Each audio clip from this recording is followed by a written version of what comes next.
When I was arrested by the KGB, we were three Franciscans arrested by the KGB. I was sentenced for 10 years of hard labor in the Siberian forest. Everybody used to go to work. I was 6 years old, had to wash the floors, wooden floors with a brush, find myself something to eat, go to the forest and pick something to eat and cook it. There were about 350,000 children deported with their mothers. Many of them died. I suppose that almost half of those 350,000 children died. After almost 2 years of deportation, arrest, and execution, the Poles and the Russians signed a pact which allowed many Poles to leave who were still alive. Those who could fight joined the Polish army, while others traveled as refugees to other countries. When we were coming from Siberia to Uzbekistan, people were dying.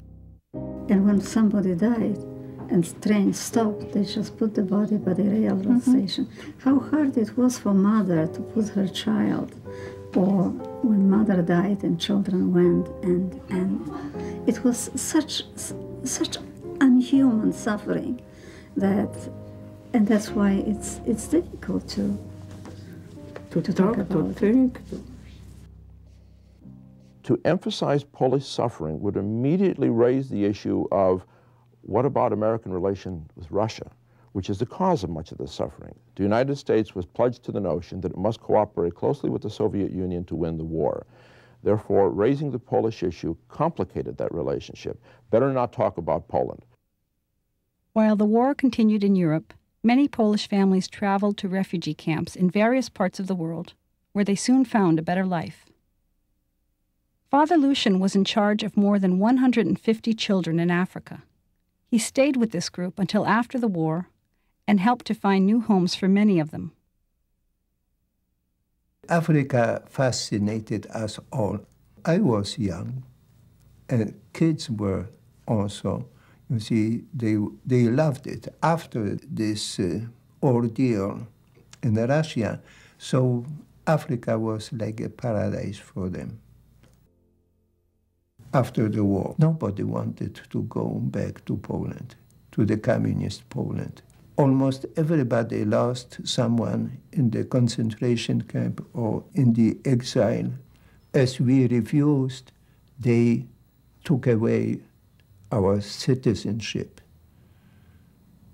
as a punishment. That disappointment was so great that I know when we came to England, I was actually crushed. Because I thought there is nothing for us anymore. We have no place to go. We were stateless. We were not citizens of any country. The struggles and difficulties of Poland in modern times have been an enormously powerful emotional bond uniting Poles worldwide to the Polish cause.